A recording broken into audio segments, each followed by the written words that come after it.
So it's lesson 13. We're going to have a brief lesson today. Our video is going to be in one part. We're just going to look at some tools for documenting our APIs. Right? It's important as a developer that we understand when we're going to integrate with someone else's, we're going to consume someone else's API, we're going to have to read their documentation. Last week, we had a quick look at Spotify's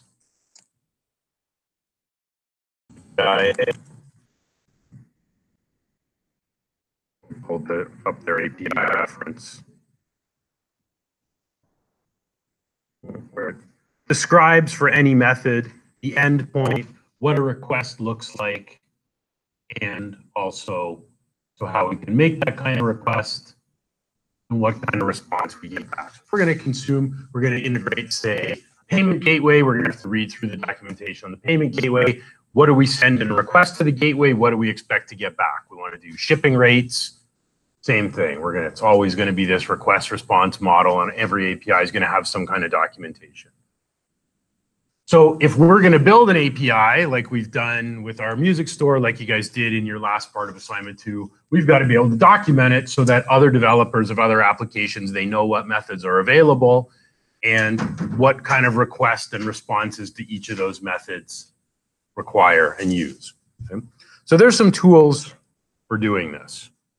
I'm going to go here. So the most popular one is called Swagger.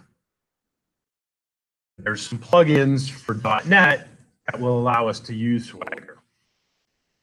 So there is a paid and kind of a free model. We'll play around with the free model. It's a little bit limited. But in many cases, it's probably maybe worth it to actually pay for Swagger. So if we look at, let's go here for, so I've already signed up. So, oh no, that's for actually developing APIs. But what we want is to, we want to look at some of their tools.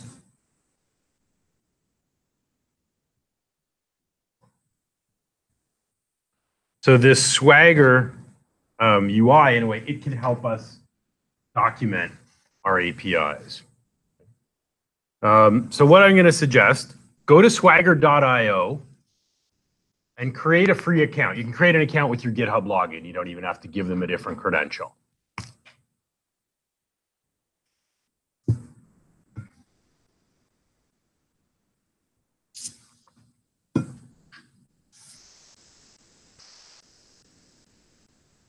So I'm going to sign into my account. I think we want the Swagger inspector, not the Swagger hub. Yeah, it takes me to inspector.swagger.io.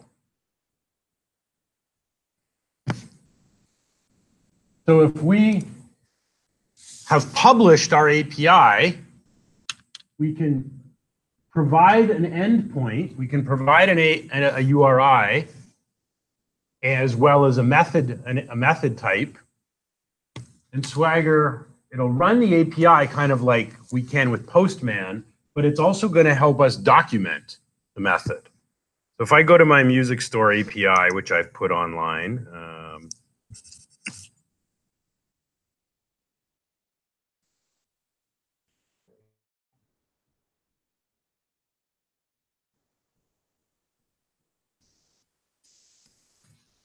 got to go and get the address.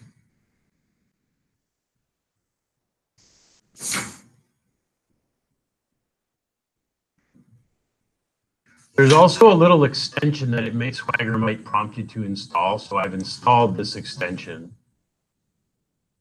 which just takes me back. Just get my music store API URL.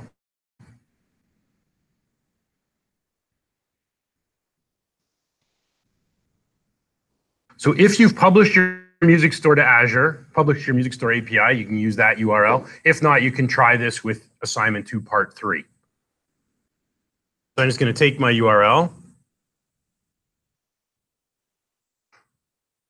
paste it into the Swagger inspector, and I'm going to run a GET request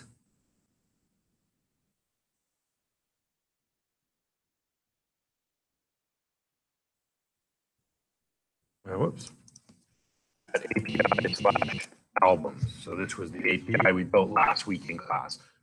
So if I were to get here with no parameters, what do we expect this method to do?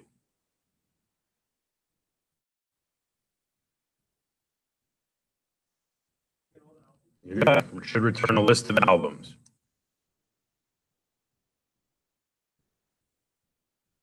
So it'll run my request just like Postman.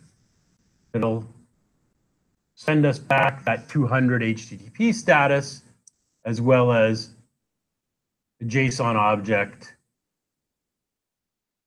So in this way, it's like using Postman, but it's got additional features. So here it logs every request I make, right? So here was my first request, which didn't work, where I just called the root URL. So if I click on this one, so this was my last request, I can create an API definition. It enables this button. So I'm going to click on Create API Definition.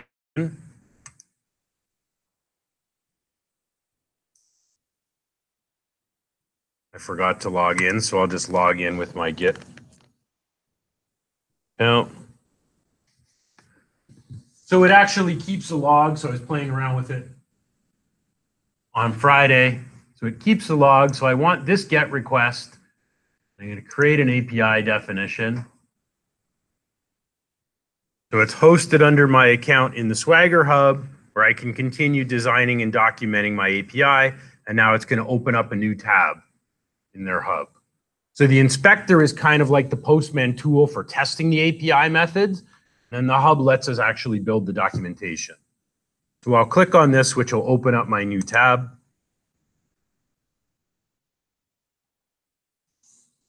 So now it's asking me to make a name for this API.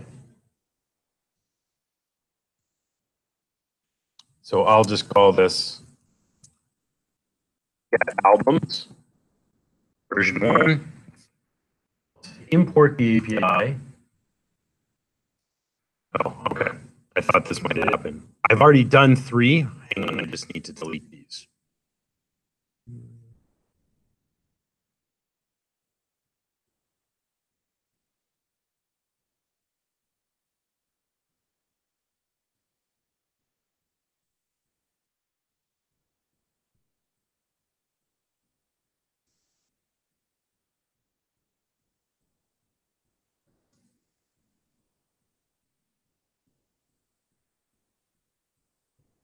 It's not letting me create another API because I've already created this one, and the free plan only lets me create 3. So I'll just show you what it actually gives me. So I ran my 3 methods: my add, my get all, and my get single. So for each one, when I open it, it gives me the URL, a sample URL, shows me the base server, and then it shows what kind of response might get generated here. Now, the free account only lets me document 3 methods. So if you want to be able to do a full API, we're probably signing up for a paid subscription. So this is just one option. So we can share from here. We can download it as JSON, for example. Even into different software development kits. So for example, we're building an API, we want to consume that with inside, say, an Android app. Well, we might use Java or we might use Kotlin, which is a newer language for Java development. So it will let us do 3 for free. So if we preview the documents, this is kind of what the document looks like, and we can actually call the method here so people can test our API from here. So we can see the request and response. I don't know why it's not actually showing our full album model. Whoops, let's click execute. Oh, there. So I clicked try, I clicked execute. It makes the call. And rather than like using Postman where we're providing a sample, it does it, well, sorry, it just picks a random ID and calls the method and shows us the body of a response as well if there's any headers. So now someone else could use this page to figure out, here's how I interact with this API method. This is what I'm going to get back. Okay. If I want to try something else,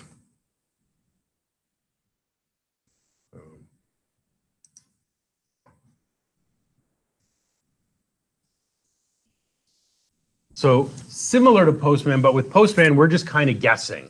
Things aren't laid out for us as to how we would interact with this API. So this is one tool.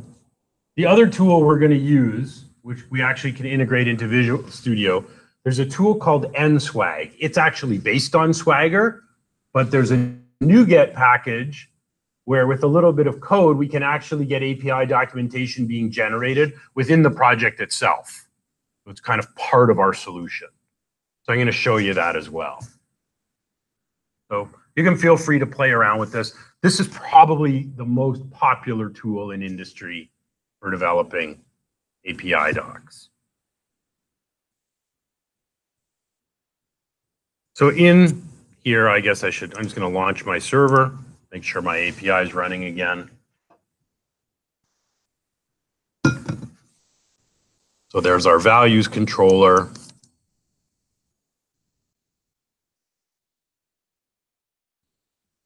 So here's our albums API running locally.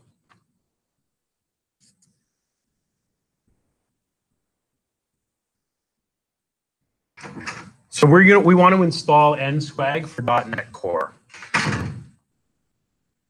So just go to Tools, open up NuGet Package Manager.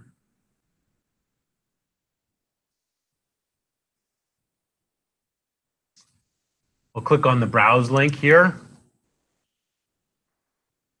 And what we want is NSwag.ASP.NET Core.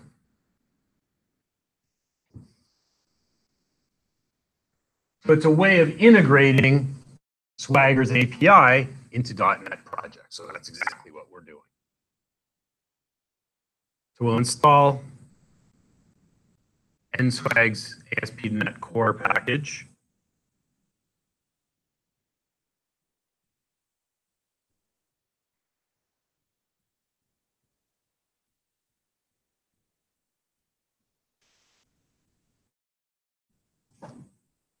And we'll build. And then we can configure our API services in the startup. When the API is started, it will basically parse the methods and generate documentation inside of the project for us.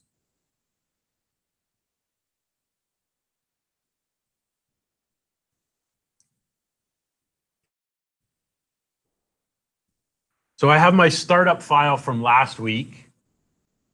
Most of this is boilerplate code. The things that we added last week were the database connection and a couple of references, reference to Entity Framework Core and a reference to our models that allows us, our API, to connect to the database. So we're going to add a few more references here.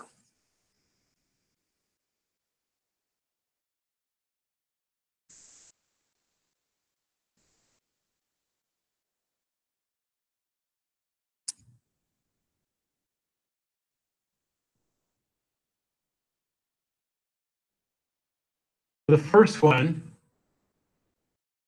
is for a library that will generate JSON schema, because our documentation needs to show responses and request responses in JSON format. So we need a library that understands JSON schema.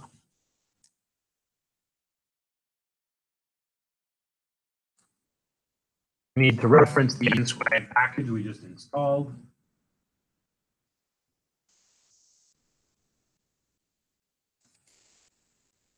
One other .NET Core library, which is system.reflection.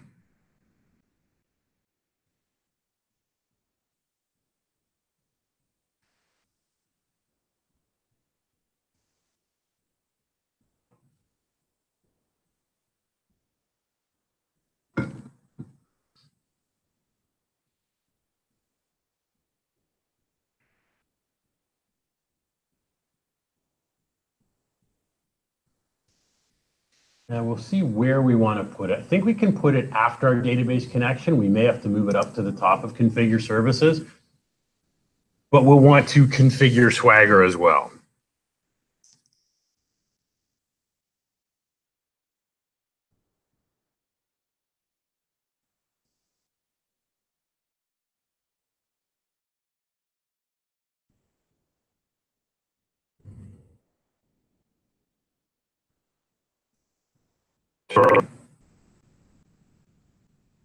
Not in configure services, configure section.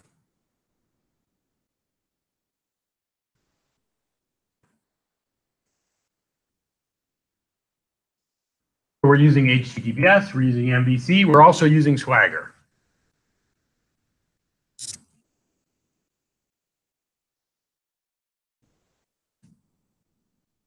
We're also using the latest version of the Swagger UI that will actually generate a document, an HTML document that we can view in the browser.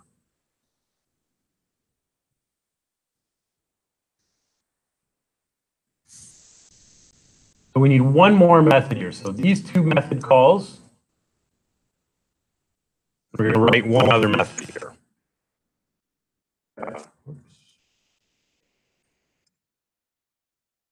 Goes in configure.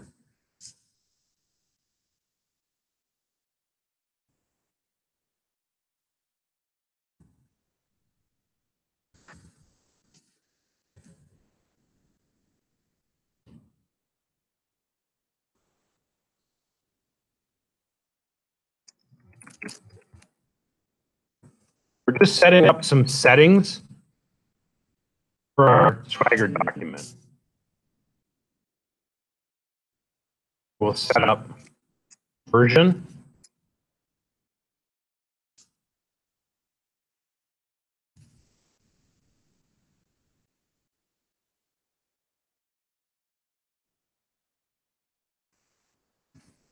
We'll give our document a title. And we'll give it a description. So that will be the heading and version on this documentation.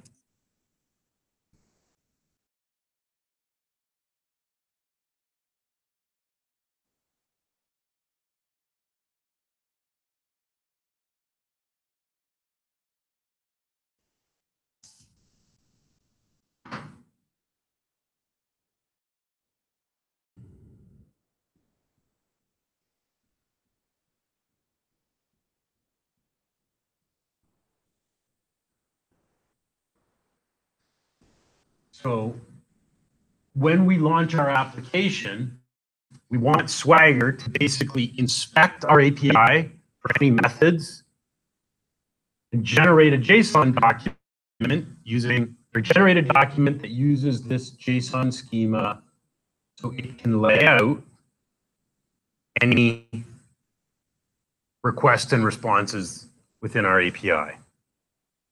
So let's build.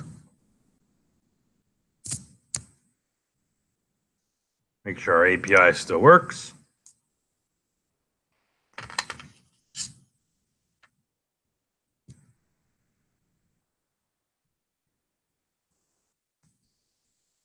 So now if I go to API/Swagger,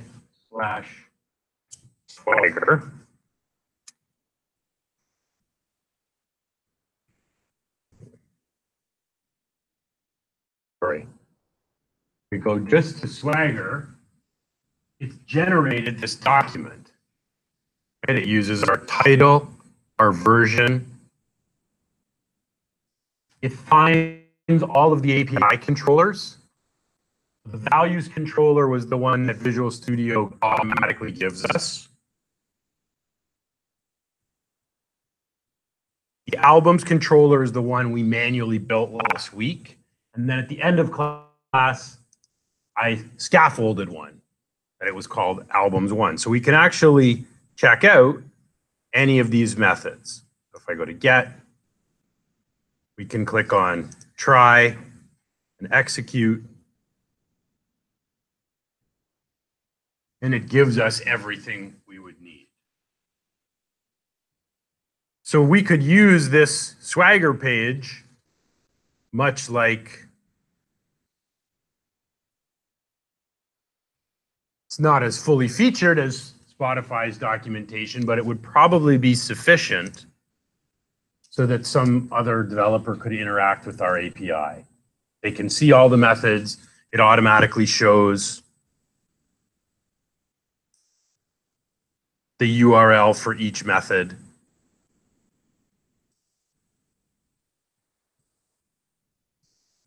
They can see the types of parameters required for each. So this is free, really simple to use. It comes as part of our project.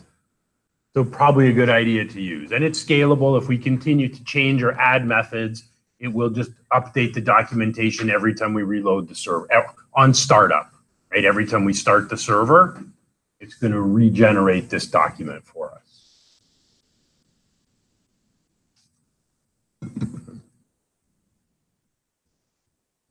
So later on, after I've marked assignment 3, you might want to include this. And then you've got documentation as well. That's how you use your API.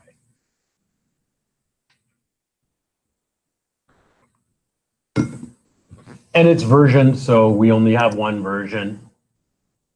But as we evolve the API, it's a good idea that we continue to update the version in the documentation so users know they've got the most current version. You can see what's in here.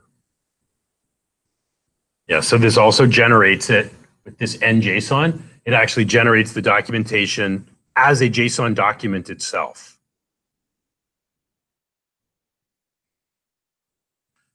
Now, why exactly someone would want this all in JSON format, I don't know. There's probably a reason. Somebody might want it this way.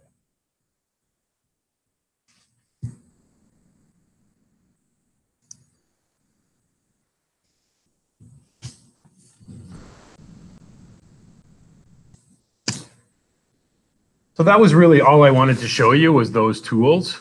They're fairly easy to use. I prefer the NSwag because it doesn't have any limitation and we don't have to document the methods one at a time like we do on the Swagger Hub, where it gives us 3 for free, but we have to manually run each method and document it.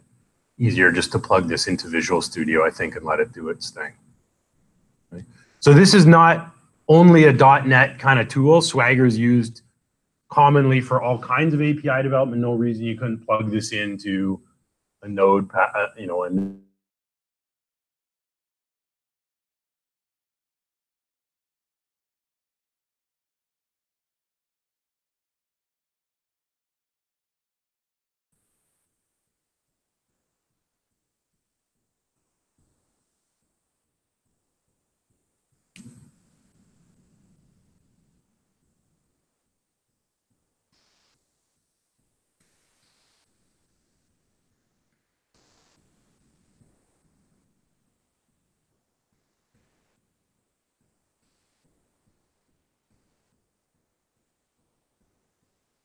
Okay, well, in that case, I will put this up on GitHub. You guys are free to go work on all the other stuff you have to do. I will stick around for a while. If people have questions, want to talk, get help with any particular concept or idea before next week's exam, then you can do that now. Otherwise, I'll see you next week.